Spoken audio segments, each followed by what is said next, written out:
El bueno, el feo y el malo. Bienvenidos a Sad Hill. Atención, aquí se comentan detalles concretos de la trama y personajes de la película. Si no la has visto, tal vez quieras hacerlo antes de continuar con este vídeo. Tras el inesperado y rotundo éxito de Por un puñado de dólares en 1964 y de La muerte tenía un precio en 1965, se le ofrece a Sergio Leone un abultado presupuesto para hacer otro western. Este recurre de nuevo a Clint Eastwood y por supuesto piensa en España para el rodaje, dado que ya había rodado en Almería sus dos películas anteriores. Una vez en marcha, quiere la leyenda que un empresario catalán le sugiriese echar un vistazo a Burgos como alternativa.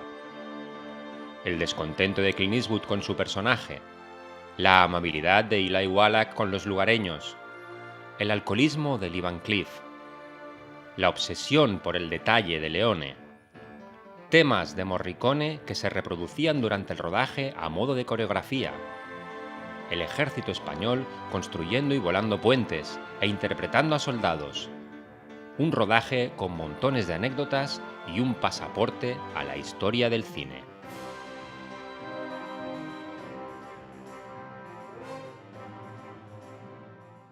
Bienvenidos a Sad Hill.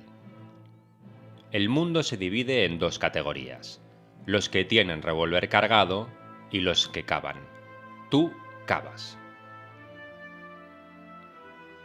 ¿Dónde? ¿Dónde hay que cavar para conseguir por fin los ansiados $200.000 escondidos? ¿Cuál es el lugar dentro del cementerio de Sad Hill que el moribundo Bill Carson había confesado al rubio después de revelar el nombre del cementerio a Tuco? Es la tumba sin nombre, marcada como desconocido junto a la de Arch Stanton, cuya búsqueda por parte del personaje de Eli Wallach genera el éxtasis musical de la película a ritmo de la tremenda L'Éxtasis del oro de Morricone. Es en Sad Hill donde tiene lugar el trielo, el combate a muerte entre los tres granujas ávidos de conseguir el dinero. Es en Sad Hill donde muere Sentencia. Y es en Sad Hill donde Rubio le perdona la vida a Tuco gastándole una broma macabra, dejándole colgado de un árbol con su parte del botín delante de él, mientras se aleja a caballo para finalmente cortar la cuerda de un tiro y liberarlo, como en los viejos tiempos. Y sin embargo, a pesar de la espectacularidad del viejo cementerio circular entre cerros sin apenas vegetación con miles de tumbas, no nos encontramos en el Valle de la Muerte californiano, ni en el Monument Valley de Arizona tan querido por John Ford. Ni siquiera una botella de tequila acompaña la sombra de los cactus de la frontera mexicana. No, estamos en España. Estamos en Burgos. De pequeño adoraba el poncho, la pistolera y el purito de Clint Eastwood en sus primeros papeles como buscavidas sin escrúpulos. Crecía con él mientras iba descubriendo sus otros westerns después de la trilogía del dólar: Joe Kidd, Infierno de cobardes, El fuera de la ley, El jinete pálido y, por supuesto, Sin perdón. Y luego le cogí gusto a sus otros papeles, incluso a Harry el sucio. Entonces, a medida que me planteaba el cine como una pasión, aprendí a apreciar su manera de dirigir, para mí, con un estilo propio y tirando a clásico de los que ya no quedan.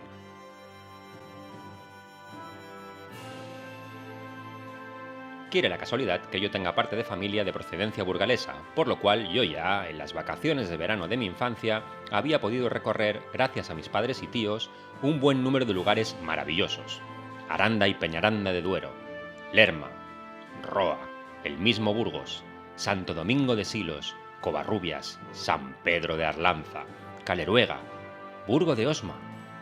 ¿Y cuál no sería mi sorpresa al conocer, ya de adulto, que esos parajes, además de los almerienses y de los hoy poco recordados catalanes, sí, Montserrat y Esplugas de Llobregat, pero eso es otra historia, sirvieron como escenarios de rodaje de muchísimos spaghetti westerns en los 60 y principios de los 70.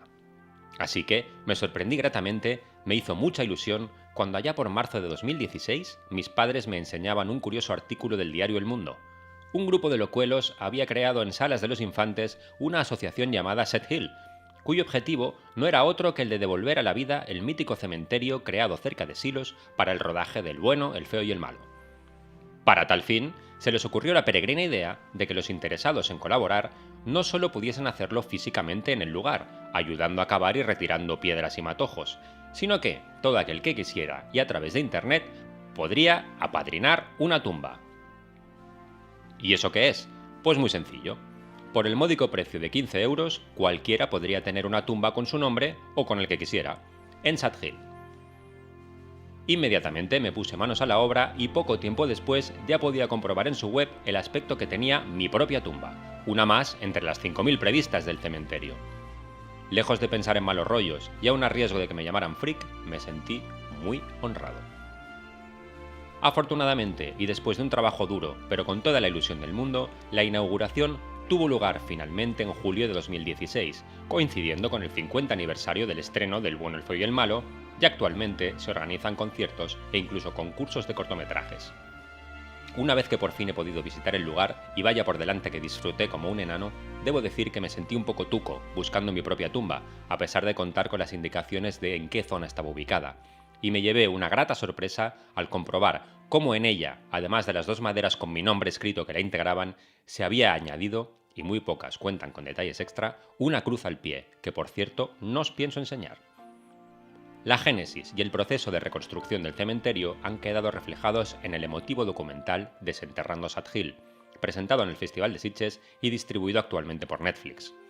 No os voy a explicar nada de lo que allí se cuenta o quién aparece, porque de verdad creo que merece la pena el visionado completo para todos los aficionados al cine, y además porque incluye en detalle muchísima información al respecto del rodaje de 1966.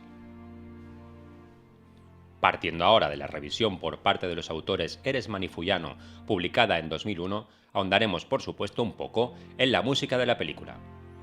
Compuesta, orquestada y dirigida por Ennio Morricone al frente de la orquesta UMR, Unione Musicisti di Roma, grabada en los International Recording Studio bajo la supervisión del ingeniero de sonido Giuseppe Mastroianni.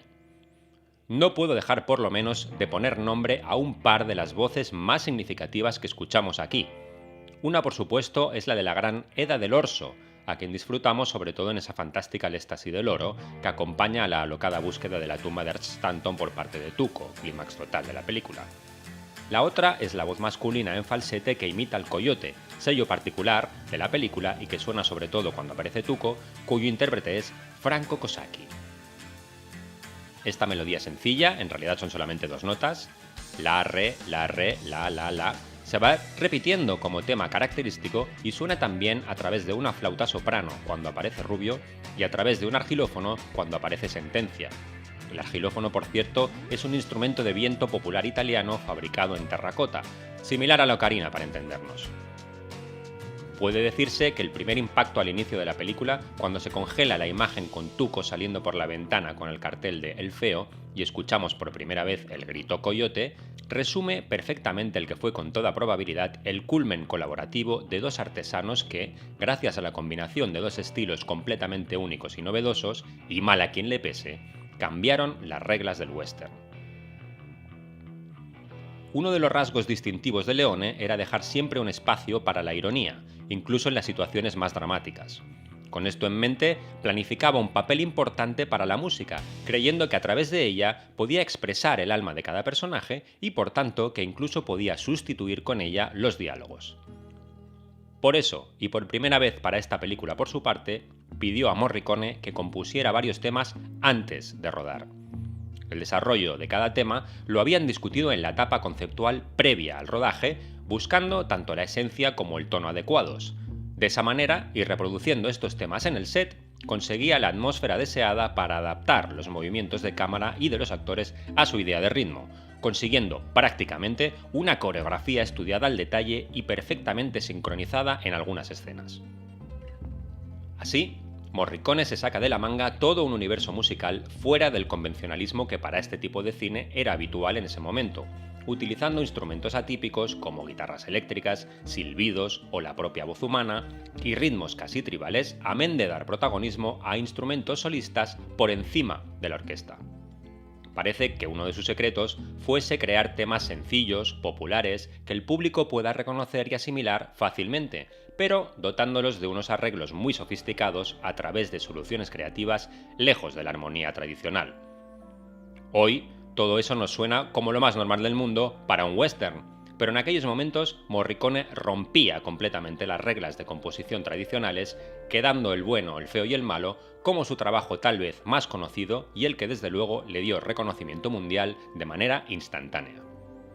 Teniendo en cuenta la gran cantidad de material, la variedad de melodías y arreglos épicos, cómicos, líricos, podría decirse que El bueno, el feo y el malo es uno de los proyectos más ambiciosos del músico italiano, quien crea sin duda uno de los momentos musicales más mágicos de la historia del cine, combinando una composición inspirada, el talento de los intérpretes solistas y la confianza y dedicación de un director a quien muchos consideramos visionario.